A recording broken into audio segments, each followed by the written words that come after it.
제가 오늘 섬기는 지체들을 한 분 한 분 불러드리겠습니다. 환호해 주시고 격려해 주시고 또 기쁘고 감사하는 마음으로 낭독하십시오. 하나님께 영광이 되고 함께 하나님이 구하시는 곳마다 그 천사들이 있는데 우리는 보이지 않는가.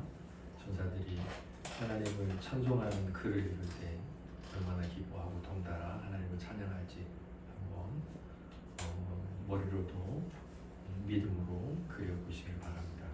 해설은 제가 하고요. 감사합니다.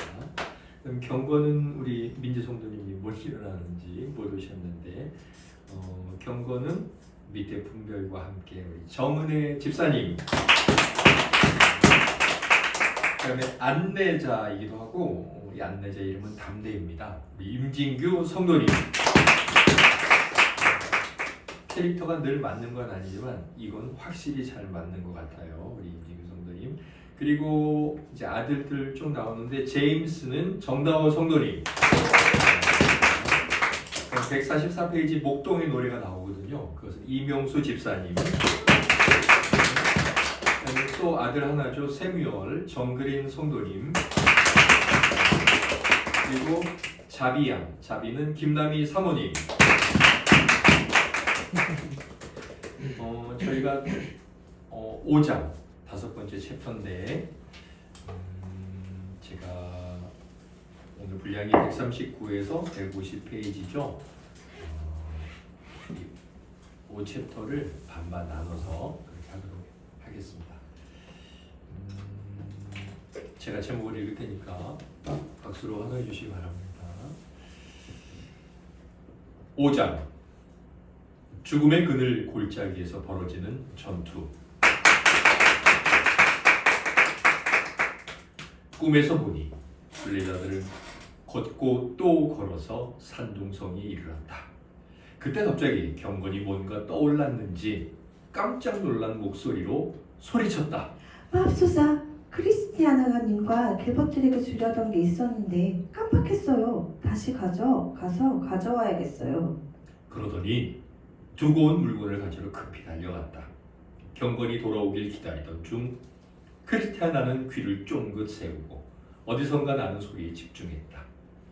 오른편으로 길에서 조금 벗어난 숲풀에서 신기하고 감미로운 가락이 들려오는 것 같았다. 대략 이런 노래였다. 평생토록 거룩한 은혜를 숨김없이 내게 보이셨으니 영원토록 주님의 집을 내 거처로 삼으리. 계속 귀를 기울였더니 이번에는 반대편에서 화답하는 소리가 들리는 듯했다. 어째서일까? 주 하나님은 선하시며 그의 인자하심은 영원하다. 그분의 진리는 언제나 굳세게 서며 영원 무궁토록 변함없이 이어진다. 크리스티아나는 분별에게 저렇게 신비로운 노래를 부르는 이는 누구냐고 물었다. 그러자 분별이 설명했다. 이 동네 새들이 부르는 노래입니다. 그런데 이렇게 기적이는 건 아주 드문 일이죠. 꽃이 피고 햇살이 따뜻한 봄날에만 울어요. 그때는 이 가락을 종일 들을 수 있죠. 저도 종종 저 노래를 들으러 여기에 옵니다. 이 새들을 잘 길들여진 집 앞에 둔 적도 많답니다. 울적할 때면 얼마나 좋은 친구가 되어주는데요. 저들은 숲과 풀숲, 고적한 곳도 곧잘 매력적인 자리로 만들어주죠. 때마침 다시 돌아온 경건이 크리스티아나에게 말했다. 여기 좀 보세요. 여러분들이 저희 집에서 본 물건들을 낱낱이 기록한 표를 가지고 왔어요. 잊었다 싶을 때 펼쳐보세요. 하나하나 기억을 되살리다 보면 깨달음과 위안을 얻을 수 있을 거예요. 이제 일행은 겸손의 골짜기를 바라보며 산을 내려가기 시작했다.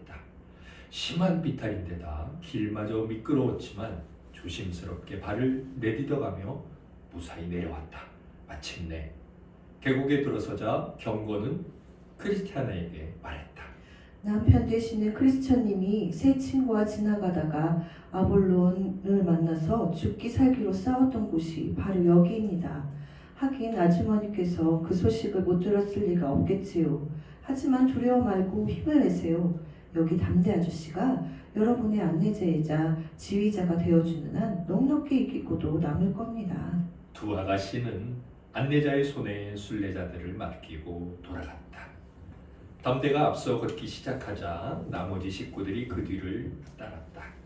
안내자가 입을 열었다. 실에 이 골짜기를 건널 필요는 없습니다. 스스로 군경을 불러들이지만 않으면 조금도 해로울 일이 없기 때문입니다. 크리스천이 여기서 아블론을 만나 치열하게 싸웠던 건 엄연한 사실이지만 그날의 결전은 산을 내려가면서 순례자가 자주 미끄러졌던 까닭에 벌어진 싸움이었습니다. 산비탈에서 미끄러졌던 이들은 여기서 결전을 벌일 수밖에 없거든요. 덕분에 이 협곡은 악명을 떨치게 됐죠. 이마저마한 데서 이러저러한 이들에게 여차저차한 일이 닥쳤다더라 하는 얘기를 들으면 감남을려들은 거기를 귀신이나 악령이 씌인 자리쯤으로 여기기 십장이죠. 거기서 그런 일들을 겪은 게 죄다 제 행실을 탓인데도 말입니다. 겸손의 골짜기 자체는 까마귀 같은 새들도 다 넘어다니는 비옥한 땅이 지나지 않아요. 직접 부닥쳐보면 크리스천이 이 골짜기에서 왜 그토록 가혹한 어려움을 겪어야 했는지 설명해줄 실마리를 이 근처에서 틀림없이 찾을 수 있을 겁니다. 그러자 제임스가 크리스티아나를 잡아당겼다. 와, 저기 서 있는 기둥 좀 보세요. 그 위에 뭐라고 적혀 있는 것 같아요. 어서 가서 살펴봐요. 우르르 달려가 보니 정말 글이 쓰여 있었다. 여기에 도달하기까지 크리스천이 숱하게 미끄러지고 한바탕 싸움을 치렀던 일들이 뒤따라 이 자리에 이르는 이들에게 경고가 되게 하라. 안내자는 말했다. 옳거니 크리스천이 여기서 그토록 어려운 일을 겪었던 까닭을 설명해줄 무언가를 이 부분에서 찾을 수 있으리라고 제가 말씀드렸죠. 그러곤 크리스티아나를 돌아보며 말을 이었다. 크리스천을 특별히 깎아내릴 일은 없습니다. 비슷한 어려움을 겪고 곤란을 당한 이들이 수두룩하니까요. 산은 오르기보다 내려가기가 더 어렵다는 얘기가 있긴 하지만 이만큼 가파른 비탈은 온 세상을 뒤져도 좀처럼 찾아보기 힘들 겁니다. 자, 이제 그 착한 양반 얘기는 접어줍시다. 지금은 더없이 편히 쉬고 있을 테니까요. 용감하게 싸워서 적을 물러치기도 했고요. 시험이 닥쳤을 때 그이보다 더 나쁜 처지에 빠지지 않게 해주시길 하늘에 계신 분께 부탁드립니다. 자, 어쨌든 우린 이 경선의 골짜기까지 왔어요. 금강에서는 비할 데가 없을 만큼 기련진 땅이죠. 보다시피 거름기 많은 초원이 대부분을 차지합니다. 우리처럼 여름철에 여기 오는 이들, 특히 이곳에 대한 사전 지식이 없고 나름대로 풍광을 보며 즐거워할 줄 아는 나그네라면 마음껏 즐거움을 누릴 수 있을 겁니다.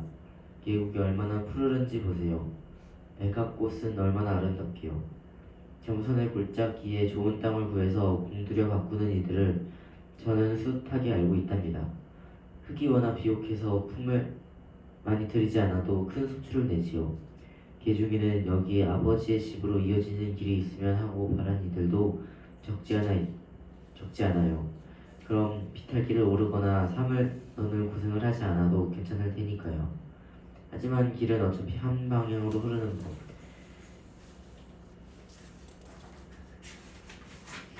가다 보면 언젠가 끝이 나죠. 일행은 이야기를 나누며 계속 전진했다. 얼마나 갔을까? 한 목동이 아버지의 양을 치고 있었다.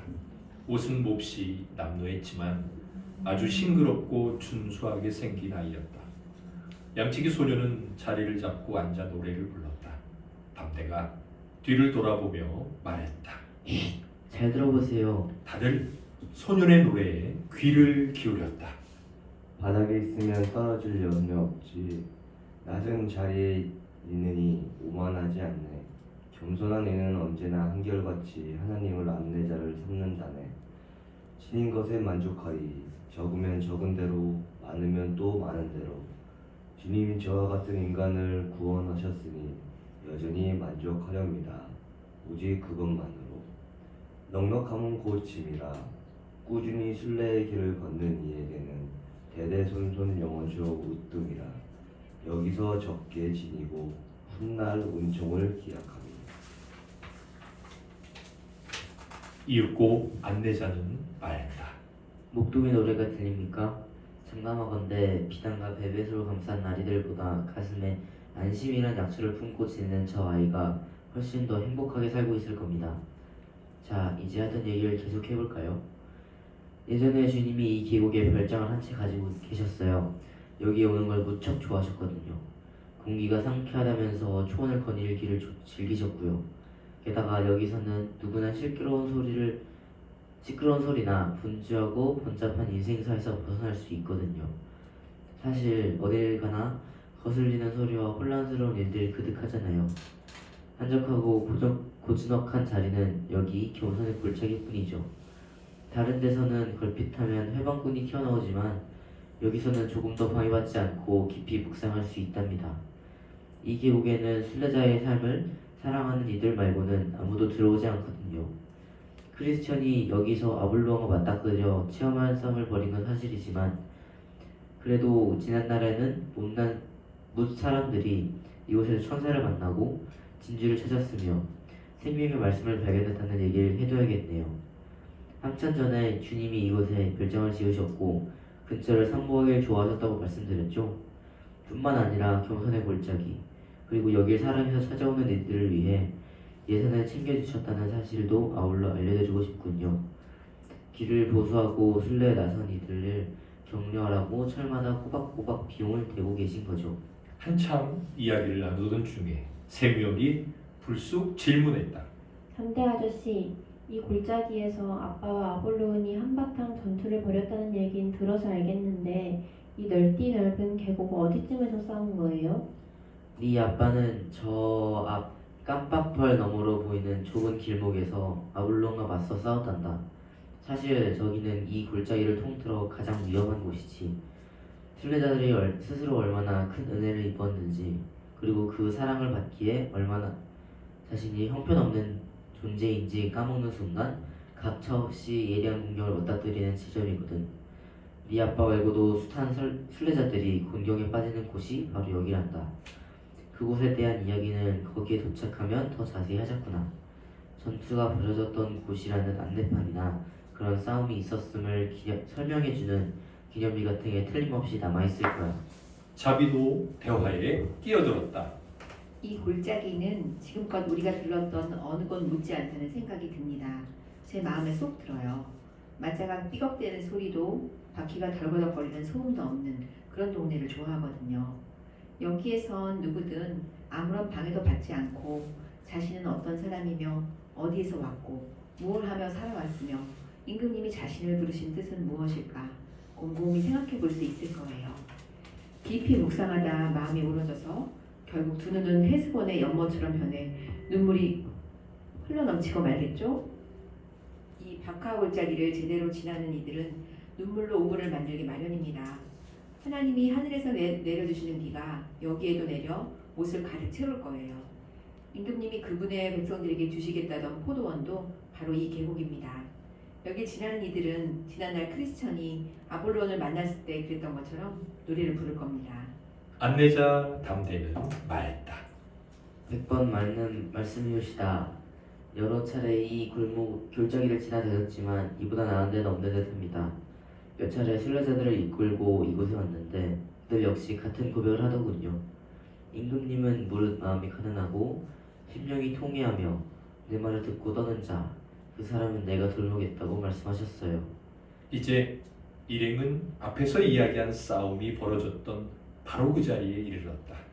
안내자는 크리티아나와 아이들 그리고 자비에게 말했다. 여기가 아까 말한 그곳입니다. 이 자리에 크리스천이 딱 서 있었고 저쪽에서 아볼론이 다가왔죠. 보세요. 여길 보시라고요. 제가 말씀드렸죠. 크리스천이 흘린 피가 이 돌들 위에 아직까지도 남아있군요. 이거 보세요. 아볼론이 창이 부러지면서 튀어나온 부스러기들이 여기저기 널려있네요. 한바탕 맞붙어 싸우면서 서로 유리한 자리를 차지하느라 땅을 지지겨 놓은 자국이며 빗 맞아 쪼개지고 부서진 돌멩이들도 그대로예요. 크리스천은 참으로 당찬 대장부답게 싸웠어요. 얼마나 용감하던지 헤라클레스가 거기 있었더라면 딱 그 모습이었을 거예요. 정말 그 전설의 용사가 나타난 줄 알았다니까요. 싸움에서 패한 아볼로는 가까운 골짜기로 달아나 숨어버렸어요. 죽음의 그늘 골짜기라고들 부르는 계곡인데 우리도 거길 지난 겁니다. 와, 저기도 기념비가 서 있어요. 여기서 벌어진 싸움과 크리스천의 생리를 새겨서 그 영예를 자사손손 대대로 기억하게 해뒀군요. 기념비는 앞쪽 길가에 서 있었으므로 다들 다가가 글귀를 읽었다. 거기엔 이렇게 적혀 있었다. 이곳 가까이서 전투가 벌어졌으니 더없이 기이하지만 한없이 정당한 싸움이라. 크리스천과 아볼론이 서로 상대를 누르려 맞붙었노라.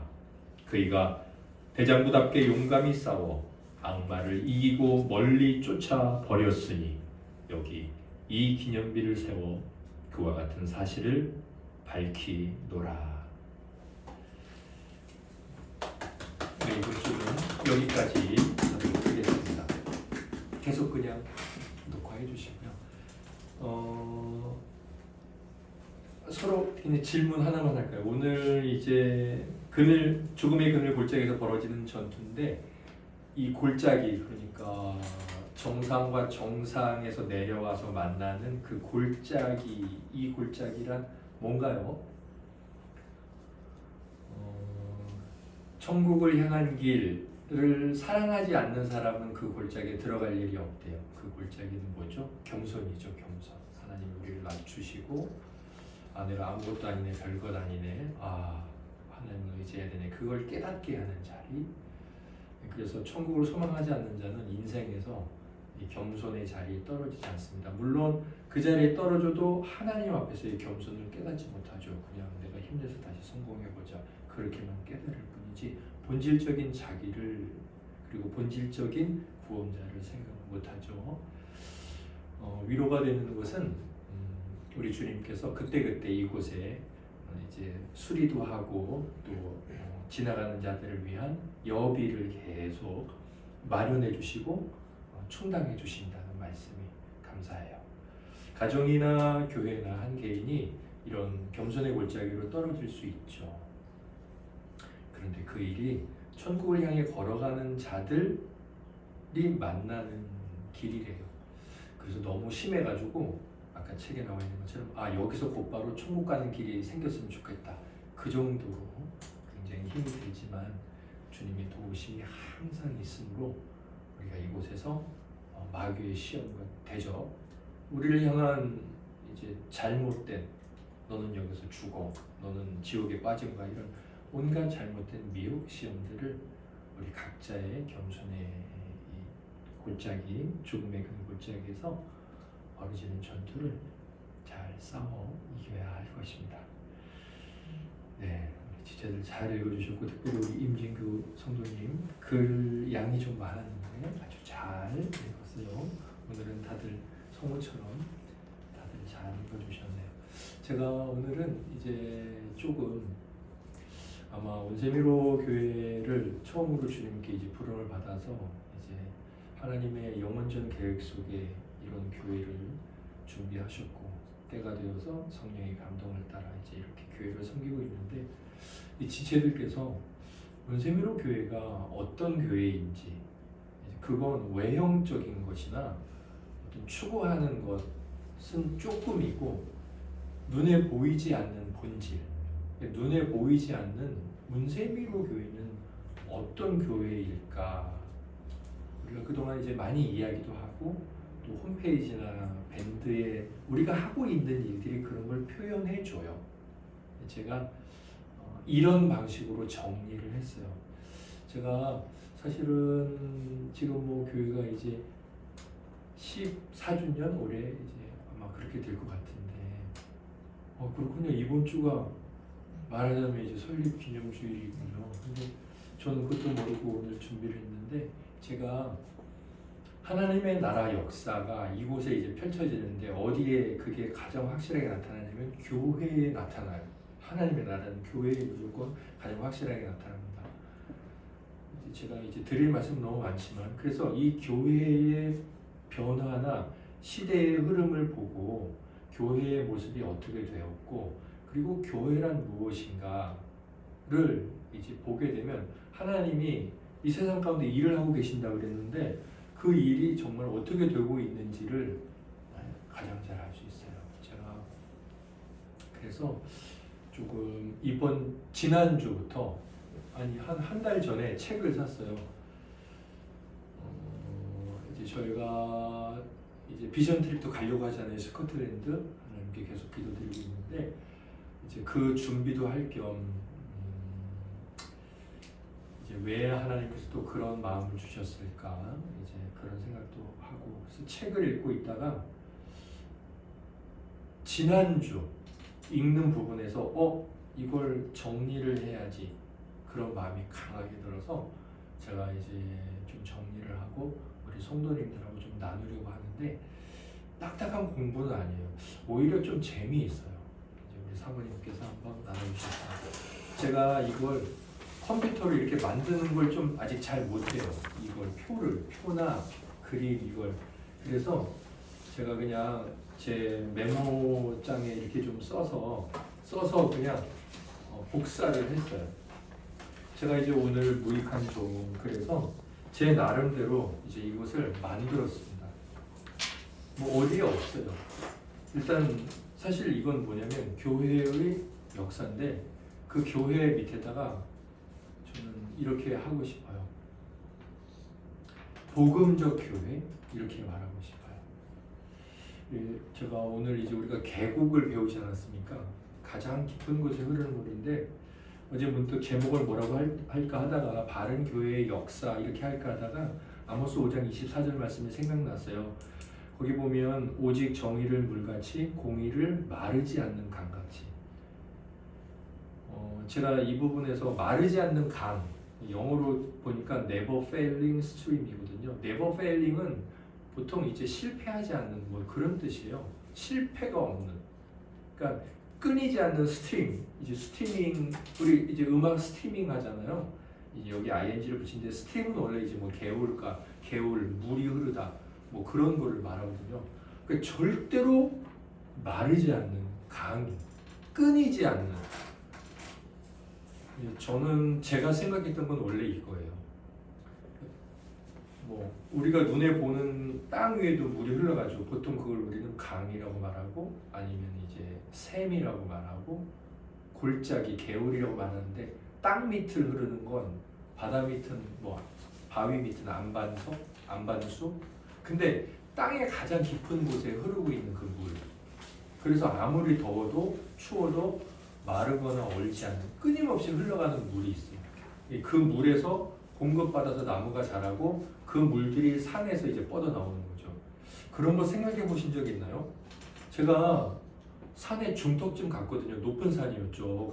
강원도 원주에. 거기가 산 꼭대기에서 얼마 안 되는데 끊임없이 물이 흘러가요. 정말 많은 물이. 너무 신기한 거예요. 산 위에서 수도꼭지를 튼 것도 아니고 물 펌프가 있는 것도 아니고 탱크가 있는 것도 아닌데 물이 어떻게 이렇게 흘러갈까? 그게 비가 오면 산이 물을 흡수했다가 그걸 이제 쏟아내는 거죠. 우리 눈에 보이는 물이 있는가 하면 눈에 보이는 그 물을 흘러가게 하는 보이지 않는 물이 있다는 거예요. 저는 이것이 참된 복음이고 그리고 이건 마귀가 아무리 핍박을 해도 끊임없이 흘러갔기 때문에 죽일 수가 없어서 그래서 이것을 단적으로 보여주는 건 카타콤이죠. 로마 시대에 지하 무덤에서 거기는 석회암이기 때문에 지하를 동굴을 파면 무너지지 않거든요. 무려 40km, 뭐 300km가 돼요. 그런 지하에서 태어나서 한 번도 밖에 안 나갔다 지하에서 죽은 성도님들이 계시기 때문에 지금도 프랑스나 그런 데 있죠. 여전히. 그런 것들이 바로 깊은 곳에 흐르는 물이죠. 땅 위에 있던 교회 다 죽었죠. 그 당시에는 다 지하로 흘러갔죠. 그리고 여전히 그 지하로 흐르고 있어요. 그러면 지금은 카타콤은 없죠. 지하에 성도님들 땅 속에 들어가 있는 성도님들 없잖아요. 그러면 지하에 있는 성도님들은 뭐냐면 이 바른 복음은 아까도 읽었지만 주님이 오실 때까지 성도들은 늘 십자가 짐을 질 수밖에 없어요. 그걸 인정하고 신앙생활하는 게 바로 그 지하에 흐르는 신앙생활이란 말이에요. 겉으로 막 화려하고 드러나는 그런 모습이 아니라는 거죠. 참된 신앙이라는 건. 제가 이제 이걸 왜 정리를 하게 됐냐면 밑에 이제 사진 두 개가 있잖아요. 제가 읽고 있는 책을 복사를 했는데 이게 맥체인이라는 로버트 머레이 맥체인이라는 스코틀랜드의 30살에 천국 가신 굉장히 일찍 천국 가셨는데 그 맥체인 성경 읽기표가 있거든요. 저는 맥체인 읽기표를 읽는데 맥체인 읽기표를 읽으면 1년에 구약 성경을 한 번, 신약 성경을 2번 읽어요. 그런데 그 성경 읽기표를 만든 목사님 글을 제가 전기를 읽고 있다가 이거 그러니까 이제 제가 이걸 하나씩 해가면 우리 성도님들이 제가 이걸 왜 준비했는지 아실 거예요. 하나씩 볼게요. 먼저 우리 진규 성도가 지난주 이제 학원 친구 중에 뭐 성경이 옛날 이야기 같다고 그렇게 얘기했는데 제가 옆에 20개 연도로 보는 서양사인데 이거는 예수 믿는 사람이 정리한 게 아니고요. 그 밑에 이동진 씨라는 아주 유명한 그 영화 평론가가 있어요. 근데 다른 평론가도 많이 해요. 똑똑한 분이더라고요. 이동진의 파이야 유튜브를 검색해 보면 20개 연도로 보는 서양사. 그래서 서양의 역사. 그러니까 서양의 역사를 왜 보고 동양은 무시하냐 그러는데 왜 그러냐면 세계 역사가 동양을 무시하기보다 세계 역사의 흐름이 서양을 중심으로 흘러오고 있는 거예요. 그러니까 그건 무시할 수가 없는 거죠. 그래서 이분이 20개를 뽑았는데 첫 번째가 뭐예요? 30년의 십자가의 예수 그리스도예요. 제가 이제 이거를 한 1년 전인가 캡처를 해놨어요. 그 영상을 보다가. 그리고 어제 다시 제가 이제 확인해봐서 그때 이 사람이 뭐라고 했더라 다시 한번 들어봤는데 이렇게 말을 해요. 20세기 세계 역사 중에서 가장 중요한 일은 이것부터 말하는 것이다. 그리고 여러분들이 아는 1타 세기 강사 유튜브를 다 들어보세요. 거기에 무조건 예수 그리스도가 세계에서 가장 중요한. 제가 이제 오늘도 교회 밴드에다 쭉 올려놓을게요. 이 역사는 이 사실은 세계 역사에서 가장 중요한 거다. 이게 뭐냐면 예수 그리스도의 태어나심과 죽으심. 그리고 아주 정직한 사람은 부활도 말해요. 이동신 씨는 이렇게 말을 해요. 예수 그리스도께서 이 땅에 오셔서 십자가에서 죽으셨다. 그리고 기독교인들은 부활했다고도 말을 한다. 거기다가 부활은 기독교인을 붙여요. 그러나 예수 그리스도께서 이 땅에 오셨고 십자가에서 죽으셨고 그 다음에 부활은 말을 하지 않을 수가 없어요. 왜냐하면 그 다음 역사를 보세요.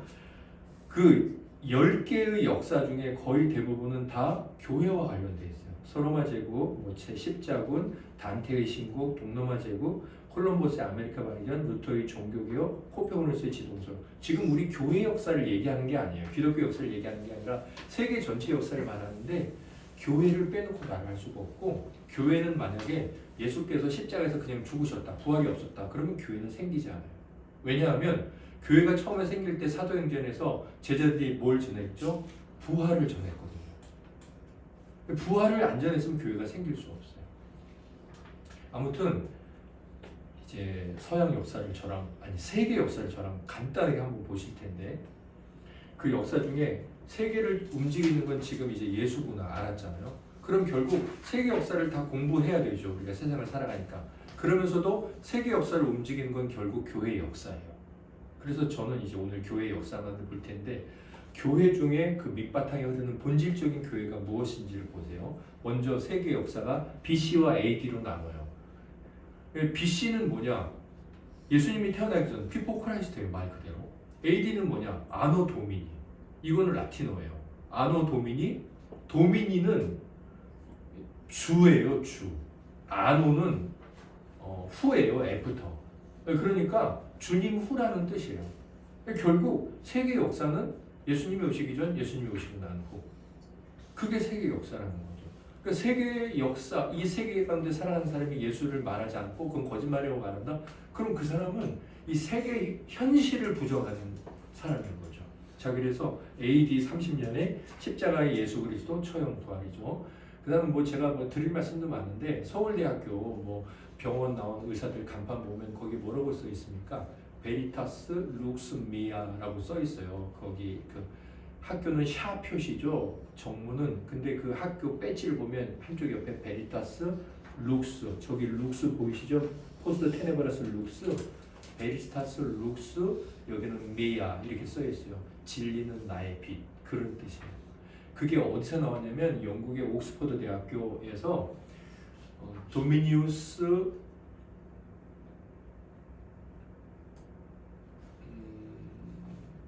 지금 하나 생각이 안 나는데 미야, 그 다음에 미국 하버드 대학교 다 주님은 나의 빛, 하버드 대학교도 진리.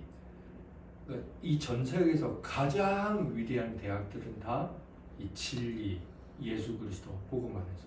원래 이제 유럽에서 대학이 처음 생겼을 때 이 신부를 키우는 대학이었어요. 대학을 교회가 만들었어요. 아무튼 30년에 십자가 예수 그리스도 초림과 부활이 세계 역사에 있었어요. 자, 그 다음에 교회가 계속 공격을 당했어요. 누구에게? 로마에게. 그런데 놀랍게도 교회를 인정해준 나라가 어디냐? 로마예요. 313년 밀라노 칙령이 선포되었어요. 2월 3일, 날짜가 정확하죠. 313년 2월 3일 콘스탄티누스 로마 황제가 기독교를 인정을 해줬어요.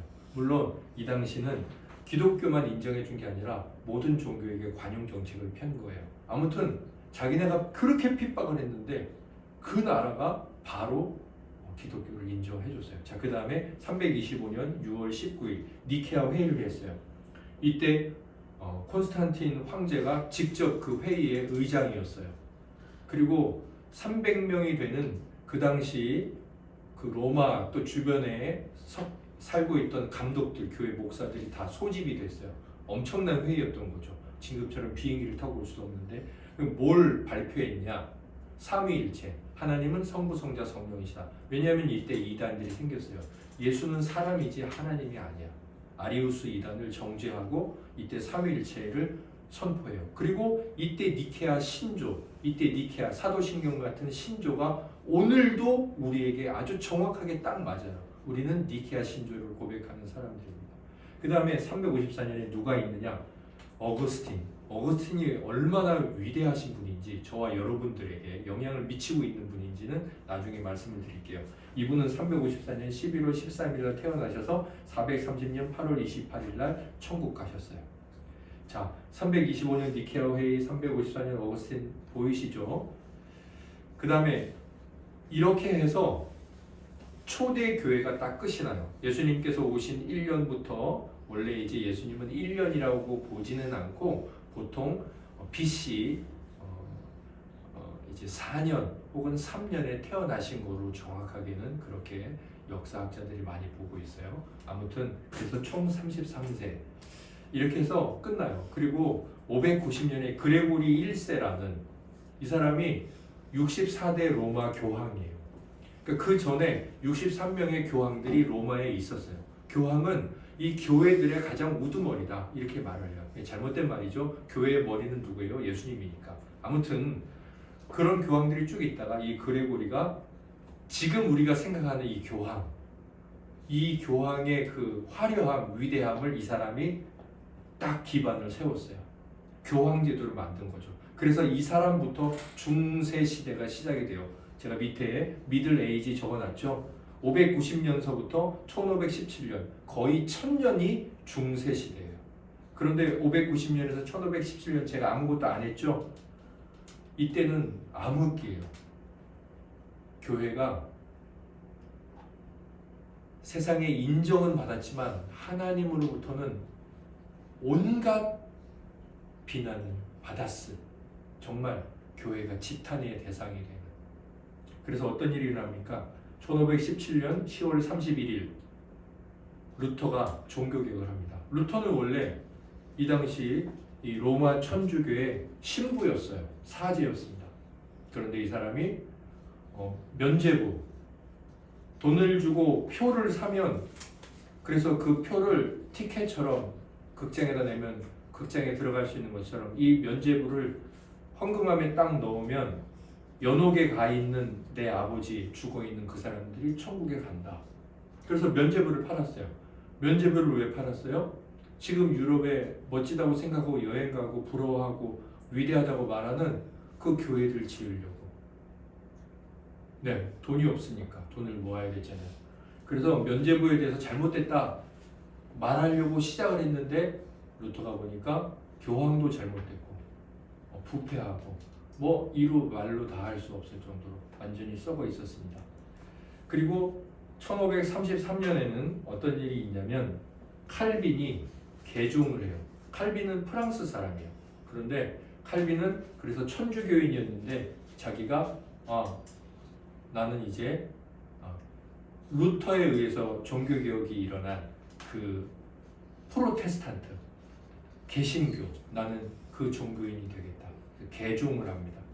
그리고 1535년 이제 30살이 채 안 되었을 때 개종을 하고 종교를 바꾸고 나서 무려 2년 만에 기독교 강요라는 책을 써요.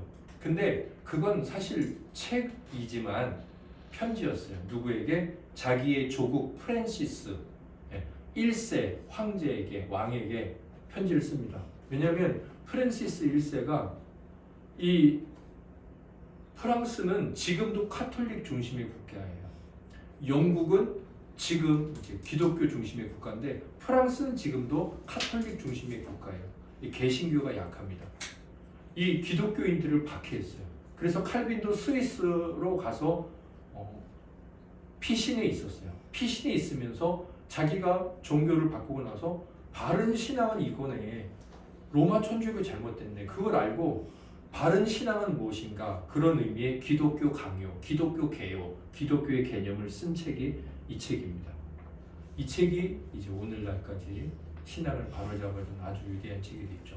프란시스 1세는 누구냐? 바로 제가 지난주 우리 진규 성도에게 이야기했던 헨리 2세, 앙리 2세라고도 불리는 그 아버지예요. 그 다음에 1611년에 어떤 일이 일어나냐면 영국이 스코틀랜드와 그 다음에 잉글랜드가 나누어져 있잖아요. 지금도. 그런데 지금은 나눠지지 있지 않죠. 함께 이제 연합이 되어 있으니까 이 두 나라가 하나가 되면서 성경을 하나로 하자. 그래서 제임스 1세라는 왕이 직접 성경을 번역하게 합니다. 그래서 킹 제임스라는 성경을 번역하게 합니다. 그리고 이 킹 제임스 번역은 모든 영어 성경의 이제 원조가 돼요. KJV 저도 가끔 인용하죠. 자, 그 다음에 이제 여러분들이 낯설지 않은 분들이 나옵니다. 1600년에서 1661년 3월 29일 날 천국 가신 누가 있느냐? 세뮤얼 러더퍼드 목사님이 있으시고 그다음에 1615년 11월 12일에서 1691년 12월 8일 리처드 백스터라는 목사님이 이제 영국에 계십니다.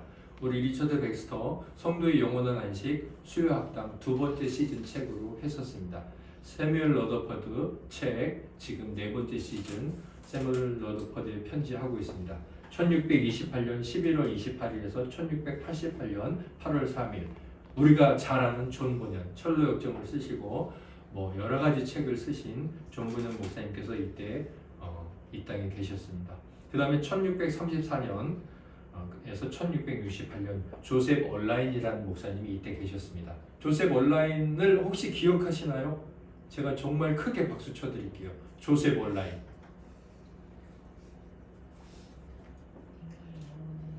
네, 조셉 얼라인 목사님은 재작년에 우리 집사님들이 필독서를 읽었던 작년이었나요? 회개하지 않은 자에게 보내는 경고라는 책을 쓰신 목사님입니다. 그 다음에 1643년에 그래서 어떤 일이 있느냐? 영국 런던에서 웨스트민스터 총회를 합니다. 여기 웨스트민스터 회의는 어떤 곳이냐면 국회의사당이에요. 영국은 일찍이 입헌 군주제였죠.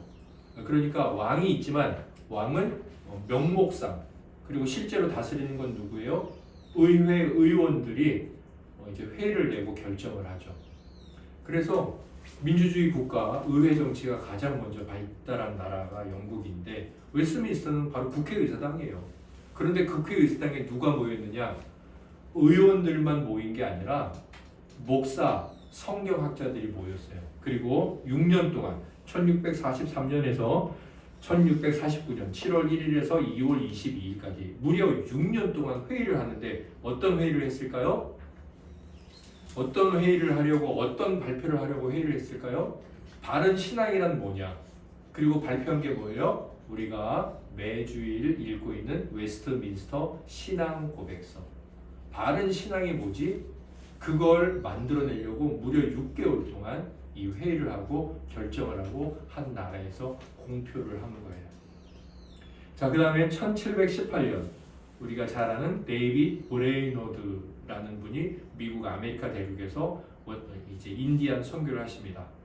잘 아시죠? 우리가 수요학당 1권으로 읽었던 데이빗 브레이너드의 생애와 일기라는 책을 이제 일기를 쓰신 분이고, 그 책을 쓰신 분은 누구죠? 1703년 데이빗 브레너보다 먼저 태어나시긴 하셨는데 조나단 에드워즈라는 목사님. 조나단 에드워즈는 미국의 일반 교과서에도 나오는 아주 훌륭한 철학가요, 또 사상가라고 나오는데 사실은 이분은 목사님이십니다. 미국의 제1차, 2차 대부흥을 일으키셨던 목사님이십니다. 이 조나단 에드워즈가 데이빗 브레이너드를 사위 삼으려고 하셨어요. 그런데 사위가 죽고 그 사위랑 결혼시키려고 했던 자기 딸도 병에 걸려 나중에 죽습니다. 결핵 같아요. 아무튼 조나단 에드워즈가 데이빗 브레너드가 썼던 일기를 가지고 책을 냅니다. 그게 바로 데이빗 브레너드의 생애와 일기예요. 조나단 에드워즈가 편집을 했어요. 그 다음에 1813년, 드디어 이제 1800년대로 넘어오죠. 로버트 머리 맥체인. 아까 말씀드렸듯이 1813년 태어나셨는데 1843년 3월 25일 천국 가십니다. 너무 교회 일을 열심히 하셨어요. 그래서 몸이 안 좋으셨는데도 좀 쉬어야 되는데 요양을 하시다가 돌아가십니다. 로버트 머리 맥체인은 30살밖에 안 된 청년으로 천국 가셨음에도 불구하고 그분은 오늘 저에게까지 영향을 미치는데 바로 맥체인 성경일기표를 만드신 분이에요. 자기 성도님들에게 성경을 읽게 하려고 그 표를 이렇게 만드셨는데 그게 그 뒤로 전 세계 사람들에게 읽혀지기로 했습니다. 그 다음에 1834년 한 로버트 머리 맥체인 뒤에 이제 찰스 스펄전이라는 마지막 청교도라고도 불려지고 설교의 황태자라고도 불려지는 찰스 스펄전 목사님께서 태어나십니다. 그리고 1892년 1800년대가 끝나갈 때쯤 이제 우리나라에 복음이 들어오고 배제학당이 세워진 지 한 7년 뒤 천국 가십니다.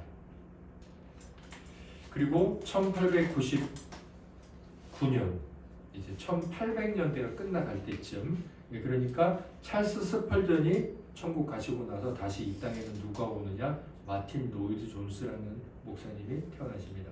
이분은 원래 아주 젊은 나이에 의사가 되셔서 영국 왕 가문을 치료하는 왕립 주치의 중에 한 분이 됩니다. 일찍 성공을 하는데 이분이 더 중요한 건 영혼을 살리는 것 아닌가 그러면서 설교자, 목회자가 되십니다. 그리고 아까 제가 웨스트민스터 총회라고 말씀드렸는데 웨스트민스터 채플이라는 영국 런던의 아주 큰 교회에서 사역을 하십니다. 그리고 이분의 생애 인터뷰 영상은 유튜브에 아직까지 있어요. 1981년에 천국 가셨기 때문에 이분의 인터뷰 영상은 유튜브에 있습니다. 마틴 로이드 존스 목사님이 어떻게 생기셨는지 볼 수 있어요. 그리고 현재 누가 있느냐? 살아계신 분으로는 미국 그레이스 처치의 존 메가더, 그 다음에 2017년에 돌아가신 R.C. 스프롤. 제가 이제 여러분들에게 예배 초청 문자를 보냈던 밴드 채팅을 쭉 보시면 R.C. 스프롤, 존 메가더의 글들이 굉장히 많이 나온다는 걸 아실 거예요. 존 번연도 많이 나오고요. 제가 이제 그걸 한몸 편지인가 그건데 그게 원래 미국의 기독교 단체인데 제가 이제 그것을 보면서 그 그림 표지를 보면서 많은 성경의 글과 많은 신학자의 메시지를 담을 수 있는데 거기 그러니까 언제부터인지는 모르겠는데 한 3, 4년 됐나 그때부터 거기에 나오는 글들은 제가 여기 여러분들에게 말씀드렸던 이 맥락에 있는 글들이 주로 나와요. 그래서 저도 그걸 발췌하고 그것을 선정하는 분의 그런 영적인 공감이 돼요. 아무튼 여러분들 지금 이렇게 쭉 보시면서요, 제가 이걸 임의로 뽑은 게 아니에요. 제가 이 사람들을 뽑아야지 하고 뽑은 게 아니라 맥체인 책을 읽다 보니까 거기 보세요. 옆에 이제 보면 맥체인이 이랬죠. 그 왼쪽에 있는 거 조나단 에드워즈에 대해서 공부를 하셨어요. 맥체인이. 그리고 유명한 청교도 작가 사무엘 러더퍼드의 편지들에 대한 연구와 함께 계속했다. 조나단 에드워즈하고 사무엘 러더퍼드 이야기가 나오더라고요. 자, 그리고 그 옆에 가면 이분이 설교 준비를 했는데 이렇게 되어 있죠. 맥체인은 광범위한 독서가였다. 특별히 마틴 루터, 조나단 에드워즈, 리처드 백스터, 존 버년에게서 많은 유익을 얻었다. 제가 우리 지체들에게 지금 이제 이 로버트 머레이 맥체인은 1800년대 그러니까 19세기에 우리나라 이제 구한 말보다 조금 이른 시기에 이 땅에 계셨던 분이에요. 이분이 관심을 갖고 이분이 붙들고 있는 신앙과 온세미로 교회가 붙들고 있는 신앙의 결이 같다는 거예요. 이분이 읽어왔던 책, 이분이 설교하시면서 그래서 나중에 스펄전 목사님이나 마틴 로이 존스 목사님이 바로 이 맥체인 성경 읽기편을 따라 성경을 읽어요. 마틴 로이 존스 목사님이. 그리고 그 뒤에 다른 존 메가더, 스프롤 이런 분들이 다 맥체인 성경 읽다라 있는데 바로 그 맥체인이 30살까지 밖에 안 돼서 천국에 갔으면서도 그런 엄청난 영향을 미치고 있는 맥체인이 저와 여러분들이 붙들고 있고 온세미로 교회가 추구하는 책들을 그냥 평범할 때 읽는 게 아니라 그걸 또 누군가에게 설교하기 위해서 읽어왔던 책들이라는 거예요. 그러면 그 책들은 뭐냐 이거죠. 여기 보시면 가장 많은 연대가 언제부터 언제인가요? 1600년에서 1600년대예요.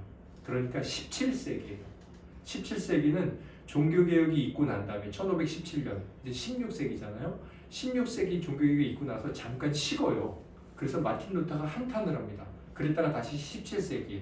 그래서 16세기에는 영국 잉글랜드 쪽에서는 청교도 운동이 일어나고 스코틀랜드 북쪽에서는 이제 언약도 운동이 일어나는데 바로 그 스코틀랜드의 언약도 운동이 뜨겁게 일어나면서 그때 하나님께서 이 언약도들의 이 청교도들의 개혁자의 신앙이 어디서 왔냐면 바로 아까 이 어거스틴 354년에 그러니까 예수께서 있으시고 사도들이 있으시고 한 300년 동안 교회가 핍박을 받고 어려움을 당하다 어거스틴이 복음을 정립을 해요. 그리고 이 어거스틴 한 사람을 통해서 마틴 루터가 영향을 받아서 1200년 뒤에 이 어거스틴이 파놓은 우물에서 이들이 물을 먹고 하나님이 이들을 통해서 엄청난 저수지를 파요. 그게 개혁주의 시대예요.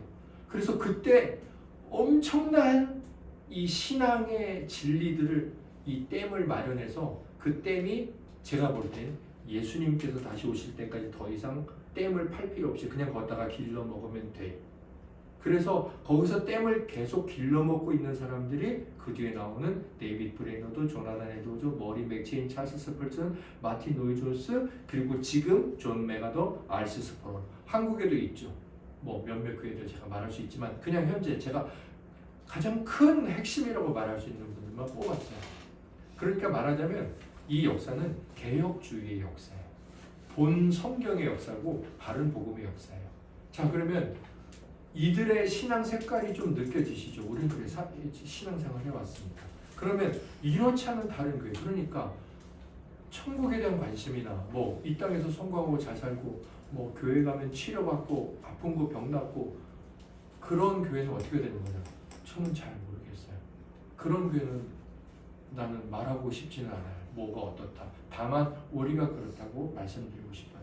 이것이 온세미로 교회를 다니는 여러분들이 이 교회가 이런 방향의 이런 신앙의 가치고 의미구나. 그래서 제가 이거를 정리를 하고 싶었어요. 근데 정리하려니까 너무 광범위해. 그래서 어떻게 정리를 할까? 마침 또 우리 진교성도 지난주에 그런 일도 있었고 그리고 제가 여러 가지 그래서 한번 일단 되는 데까지 정리를 해보자. 그리고 정리를 했어요. 뭐 네. 그래서 내년에 이제 수요학당은 참석자만이 아니라 모든 성도님들이 다 참여합니다. 주일 예배에 뭐 신청자만 참여하나요? 내년 수요학당 첫 주부터는 그렇게 해야 되겠다 생각을 했어요. 또 뭐 수요일에 뭐 다 나오면 좋지만 다 안 나오기도 하잖아요.